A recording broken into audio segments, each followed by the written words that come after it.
Hi Jules Cruise Companion, or Exploring Jordan with Jules, or Retire at 60. So I've got a little bit of news update about the potential flat that we have looked at Shmishami. I'm going to be saying it wrong, but that's okay.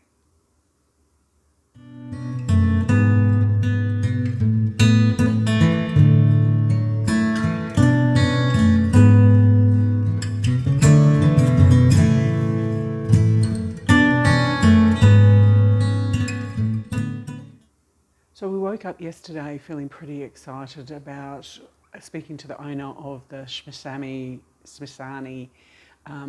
one-bedroom apartment.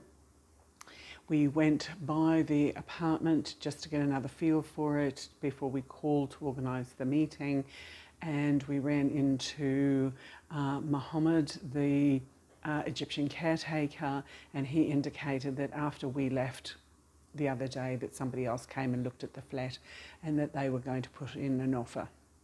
So we asked Mohammed to call the owner and to confirm that the property has been sold, but they indicated that they still were unsure and so called back later in the evening. So we woke up early in the morning excited about the potential, and then we had this plummeting pit when we got that news.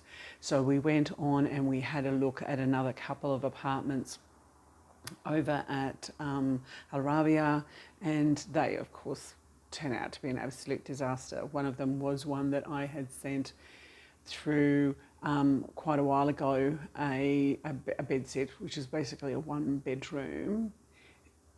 The layout is always good, but it's the location and the rest of the building structure, and when you look out the window and what you see, and the street on how it's tended or not tended, and how many vehicles, because there's no parking. So that the Shmishami one is so much nicer, cleaner area. It's a better area. So that's why we really have our heart set on the Shmishani apartment. Anyway, so come 6 o'clock after the call to prayer, we still didn't have any news, so we waited, because maybe after call to prayer the owner has gone to have something to eat. So we just waited, and we got the call about 8 o'clock last night to say that the person who had expressed an interest in the apartment has not yet paid a deposit, and so that potentially this morning, if that deposit still hasn't been paid by early this morning, that the owner will have a conversation with us, and we have a capacity to be able to put in a formal offer. So I have the lawyer organised to be available to come, because I will need to get the power of attorney signed, which I haven't done yet. I have sent him the English translation, because I want both signed at the same time, an English translation and Arabic one, so that he can work on my behalf. Once we have the address of the apartment, we can then fill out the application to the government, to the parliament, to ask for permission to purchase a property. I couldn't do that just with a blank potential address. Apparently that doesn't work. And I believe that the power of attorney will cost me 55 JD, and I'm not sure how much the application to the Parliament is going to cost to get that signed off. So that's where we're going to sit for today. At the beginning of the day, I'll do an update clearly afterwards to say whether that was a high or a low in relation to this particular apartment. There is a second apartment that we kind of like behind Al Quds, an old derelict hotel building. It has advantage because of it is a very solid building. It's an end building, so you've got empty space that you can see. It is close enough to shops, etc., just off Queen Rania Street. which still is in a bit of Shmasami, maybe Arabia, but it's still an okay option. The negative thing about it is it needs complete gutting, but it is 2-bedroom, a salon, a kitchen and a bathroom. But the price at the moment they're asking is something like 40 non-negotiable. Well, if you got it for 30 and then you put 10 into it, well, that would make it a more reasonable option. But at the moment, at the price that it's asking is absolutely not. And it doesn't have a little balcony or a terrace or anything. So the advantage of it, it's a very sturdy, strong looking building. There's no obvious cracks or land movement, etc. And it's actually on bedrock, and behind it is a massive wall, a bedrock of a hill or a mountain is behind it. So it is actually on bedrock, so it's not going to be moving whatsoever. It's not an overly young building. I think it's 13, it's less than 20, I think, but there is another option. Not as good as the one that we particularly like. Friday morning update on the purchase of a 1-bedroom flat apartment in Shmasani in Jordan. We eventually got the phone call in the morning when we had breakfast, but we still made some appointments to go and look at other properties just in case. We drove past property number 2 that we had as our backup, and we went and drove past property number 3 that would have been our backup, just to see what, again, driving to them from a different direction, reevaluating what the expenses would be if we were to buy them and needed to update them, security doors, bathrooms, kitchens, all that type of thing. So eventually we got the phone call after breakfast, and then we had an appointment for 12 midday at the owner's workplace. And so we had the lawyer, the real estate broker, and us, and it was very interesting. And of course the lawyer, after the meeting, told me I should have shut up more. He could have probably got me a little bit better deal, but he would try a little bit later. So we discussed about the actual price, what was included, what the type of payment structure was going to be. I offered 2 different solutions, which was the deposit, pay a little incrementally over a year, and then final payment at December of next year. Or the other one would be a one-off payment. And of course, they wanted the one-off payment, and I would have preferred the deposit and the incremental payments and a final payoff. Swings and roundabouts. The exchange rate in US dollars stays pretty static, which is 0.702. So we negotiated that the sale would go through in US dollars from bank account to bank account. What I'm used to is that conveyancing is done by the lawyer, but the seller has said that because I only want to transfer one amount of money instead of incurring a different transfer fees, seller would do the distribution of the funds, paying the amount to the lawyer, the amount to the government with the tax, the commission to the broker, the amount of money to do the transfer into my name, the amount to transfer the amenities, electricity, water into my name, utilities, not amenities, utilities into my name. So we agreed on the price. Apparently the car parking space is never in the deed, in the cushion, but that has been shown to us, and it does have the number 10 on the car parking space. What we did after the appointment and agreeing to the price and the structure in principle, the lawyer was going to go off, do his bit. I will need a special power of attorney and not just the regular power of attorney because some of this is going to happen while I'm away, and the lawyer needs to be able to have the special power of attorney to act on my behalf while I am not here in the country.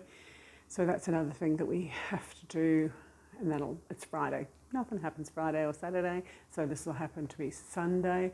We organised with a person to come and have a look at the flat and look at its structural integrity, the water and electricity, so basically an assessment of the property, and that's organised for tomorrow, Saturday, which is a day off in the Middle East.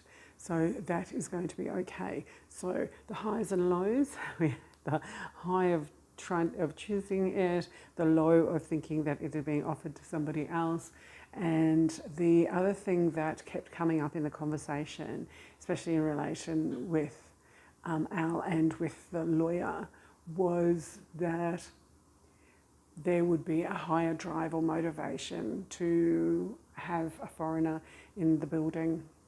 It just brings a different maybe feel to it.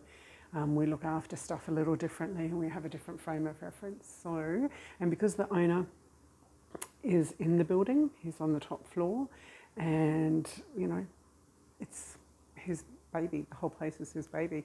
So he's actually selling off a little part of his home. So he would want probably a reasonable person to be in there. So that would be interesting. So highs and lows. Now we've got to get the place inspected, decided on the date of the funds transfer and how the funds will be distributed. Now we've got to get the permission from the Jordanian government, from the parliamentary office. So that will happen, I guess we'll start that process next week. It is all happening. Wait for the next update. Okay, next update. Even though this looks like a hostage video, probably bad taste. So, yesterday we had an opportunity to go to the apartment. The owner was coming out, and we said hi to him, and we just said that we were going in to have another look because we were bringing in somebody to assess, a kind of like a building assessor. And so the guard, Mohammed the Egyptian, let us in with Mohammed the assessor, and Mohammed went through everything, the electricals, the water pipes, the surfaces, etc. He came to the same conclusion that we did, to get rid of the bathroom because the mould that is in there, you don't know if it's egressed into the walls. Everything that he saw has a potential solution. In the corner of the kitchen, there is a little itty bitty bit of water damage, so probably the kitchen above has leaked a little bit of water over into that far side. Just need to take that down, put a sealant on, and then that would be okay. On that far wall, where basically the retaining wall, the outside wall, where the garden bed is, just below the windows, he says that the potential for water egress into there, but once again, no big issue. Put a sealant around the window frames to stop any egress of the water coming down through the porous stone, whatever the stone is, and eventually taking down that kind of plastic, like wallpapering, just a sponge panel, and putting a water egress shield up there and repainting it or doing something of that nature. So everything that he noticed has a solution. Nothing is super duper big. He reckons about 3,000 JD to do absolutely everything. One of the things that he did suggest, which isn't important, the quality of the kitchen cabinets is really good, but to put soft close hinges onto that, so that could be a to-do thing later, pretty small. One of the things that he did notice was that front door, which is a triple lock security door, is valued at about 5,000 JD as it is. I think there's 1 or 2 TVs that are in there. That is no big deal because I don't do TVs. We checked the mattress. We knew the mattress was going to have to go. We checked one of the settees, and of course that's a divan settee. You click it together and then opens out into a king size, king single. So, and then you can put the 2 other settees together and put a sheet over that, and so that could act as a casual bed as well. He suggested a different way to rearrange the kitchen. We're putting the table over beside the dividing wall and leaving the fridge exactly where it is. That has merit as well. I was thinking of moving the fridge over to the other side. Just have to wait and see. And then during that time, Muhammad the Egyptian showed us how the dining room table actually extends. So it's got those really funky red chairs, which are triangle seats. Interesting. And it's a kind of an oval table that has kind of some leaves underneath. So they must click completely up. He just showed us that the sides did move because it was a narrow, thin looking table. It is looking good. I just need to get back to Australia and pay the owner the money so that I can move in. What I'll probably do is leave a little bit of extra money here so that Al can do some of the random little stuff. And even by the time that I come back in June, April or next year, for the few weeks before I get here, demolish the bathroom area and have that in preparation for me to decide what I'm going to be doing with that, because that will only take probably a week or 2 to complete once it starts, but it's the demolishing part that takes the longest, and then I will want to put kind of sealant, extra water, vape barrier or whatever around that bathroom to make the bathroom more of a wet room rather than a tub or having a shower pan. And we have decided that we do not need the bidet, but as long as the bidet gun, the bum gun, stays. Al's happy with that. So yeah, we're quite happy to get rid of the bidet, and then Al just wants all of the piping to go in the wall instead of going down into the floor. That just sounds like a lot of money to me, but we'll just have to wait and see. The other toilet was functional and it can stay as it is. So it doesn't really look like there's much deep to do. All I've got to do is pay once I get the special power of attorney, get the permission from the government, and then pay the owner. And then this little box can be mine, and I'll have a property in Australia and a property in Jordan and live between the 2.